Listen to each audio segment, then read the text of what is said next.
Welcome back to our channel.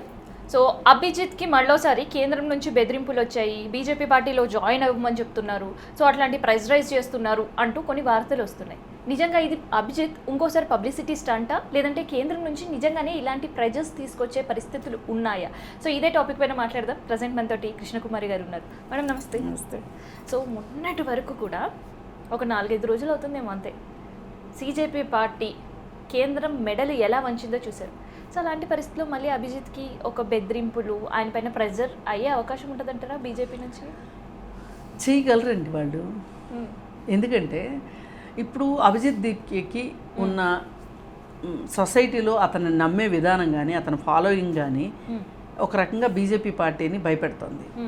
ఇప్పుడు ఇది తనకెక్కడ వ్యతిరేకంగా మారుతుందో అనే ఒక భయం బాగా ఉంది బీజేపీ పార్టీకి. అలాంటప్పుడు ఇప్పుడు అతన్నే తీసుకొచ్చి వీళ్ళ ఇంట్లో పెట్టేసుకున్నారనుకోండి, ఇప్పుడు ఊరందరినీ బెదిరించే పోలీస్ని ఒక ఇంట్లో తీసుకొచ్చి ఒక ఇంట్లో వచ్చి ఉంటున్నాడు అనుకోండి,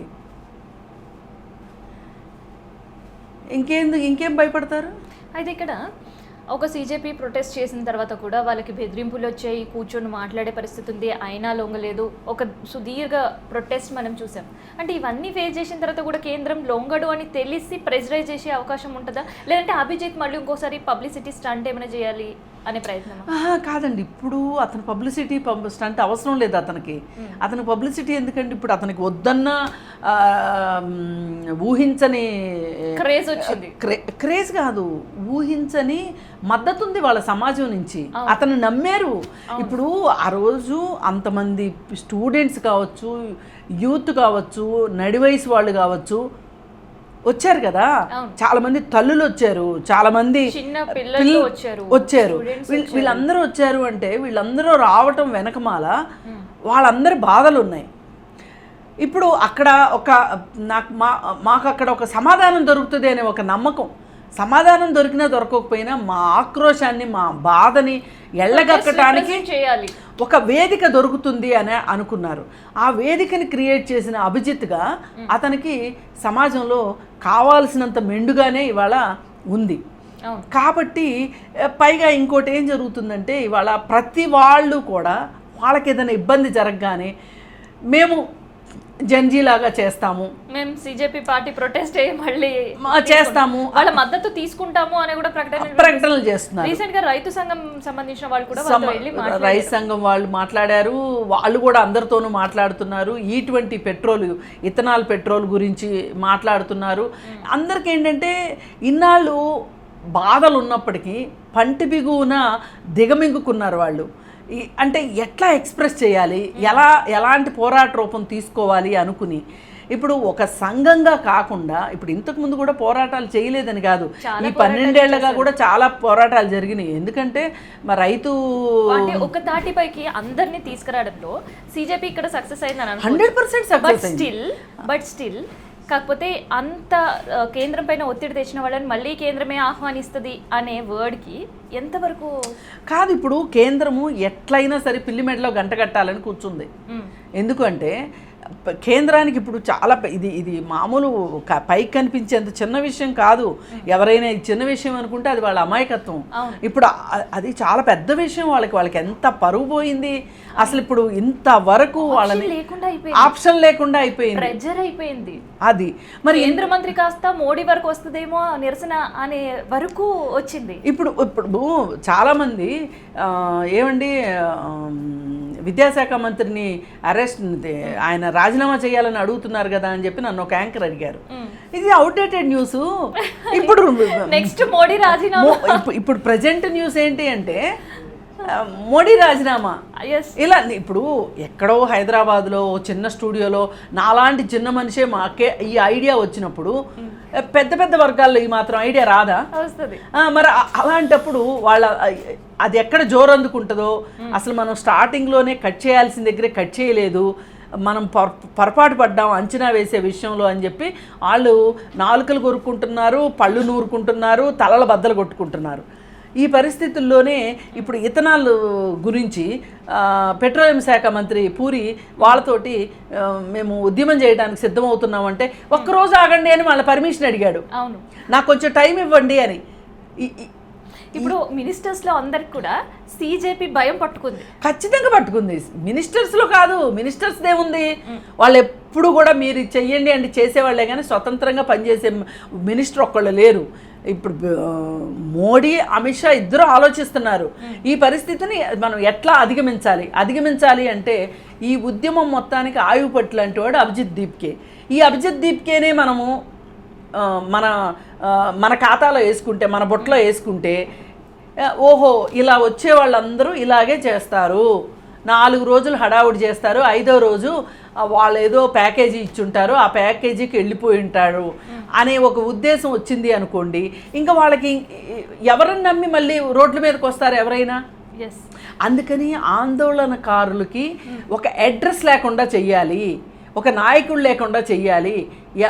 ఇప్పుడు రేపొద్దున ఆందోళన వచ్చిందనుకోండి, అవును మొన్న పార్లమెంట్ దగ్గరికి వెళ్ళి అంత చేస్తే ఏం ఒరిగింది కనుక ఆ నాయకుడే వెళ్ళి వాళ్ళల్లో కూర్చున్నాడు.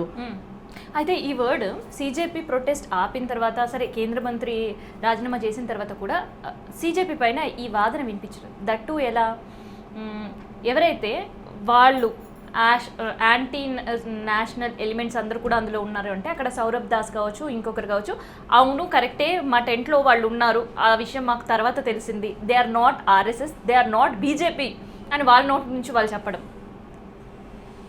ఇప్పుడు వీళ్ళు వేసారండి యాంటీ నేషనల్ అనే ముద్ర, వీళ్ళు వేసినంత మాత్రం వాళ్ళు యాంటీ నేషనల్ అయిపోతారా? అంత యాంటీ నేషనల్ ఉన్నారు అని కూడా వాళ్ళు బలం చేకూర్చేటట్టు మాట్లాడారు. అదే నేను అంటున్నా, ఇప్పుడు వాళ్ళు యాంటీ నేషనల్సే, కేసులు పెట్టండి, ఎవరు వద్దన్నారు? కేసులు పెట్టండి యాంటీ నేషనల్ అయితే. ఇప్పుడు ప్రశ్నించే ప్రతివాడు యాంటీ నేషనల్ అంటే ఈ దేశంలో ఎవడో మాట్లాడద్దా? మీరు ఒక్కళ్ళే మాట్లాడతారా? అందుకని ఏ రకంగా చూసినా వాళ్ళు ఇప్పుడు అభిజిత్ దీప్కే వాళ్ళకి గొంతులో పచ్చి వెలక్కాయబడ్డట్టు అయిపోయింది. అతన్ని జీర్ణించుకోలేకపోతున్నారు వాళ్ళు. ఇదేంటి నినగాక మొన్న వచ్చి ఇంత అయిపోయాడు, మేకై కూర్చున్నాడు, అసలు వీడిని మనం స్టార్టింగ్లోనే వీడిని కట్ చేసి ఉండాల్సింది అని ఇప్పుడు మదన పడుతున్నారు. మేధో మదనం జరుగుతుంది వాళ్ళల్లో. ఇప్పుడు ఇటువంటి దగ్గర వాళ్ళు ఇంత ఇదిగా మాట్లాడడం వెనకమాలే మనకి వాళ్ళు ఎంత భయపడుతున్నారో తెలుస్తుంది. అదే ఇంకొకళ్ళనైతే ఏంటి అయితే ఏంటి అని తలెగరేసిన వాళ్ళే, కళ్ళెగరేసిన వాళ్ళే ఇప్పుడు ఇవాళ అమ్మో ఎవరొచ్చి ఏమడుగుతారో అనే భయంలో ఉన్నారు. అందుకని ఏం చేశారు అంటే అభిజిత్ని ఎట్లా కొట్లా బీజేపీలోకి లాగేసుకోవాలని అనుకుంటుంటే ఇంకప్పుడు అతను కానీ అటు వెళ్ళాడు అంటే వెళ్ళడు ఖచ్చితంగా. వాళ్ళ ప్రయత్నాలు అవి, ఒక ప్రయత్నం చేస్తున్నారు అంటే కొండకి ఎంట్రు కడుతున్నారు, వస్తే కొండ వస్తుంది, లేకపోతే ఎంట్రు దిగిపోద్ది అనే ఉద్దేశంలో. పైగా నిన్ను చంపేస్తాము, నిన్ను అది చేస్తాము, ఇది చేస్తాము అనే ఒక బెదిరింపులు కూడా నడుస్తున్నాయి. ఇంతకుముందు కూడా ఈ బెదిరింపులు ఉన్నాయి. వాళ్ళ అమ్మ నాన్న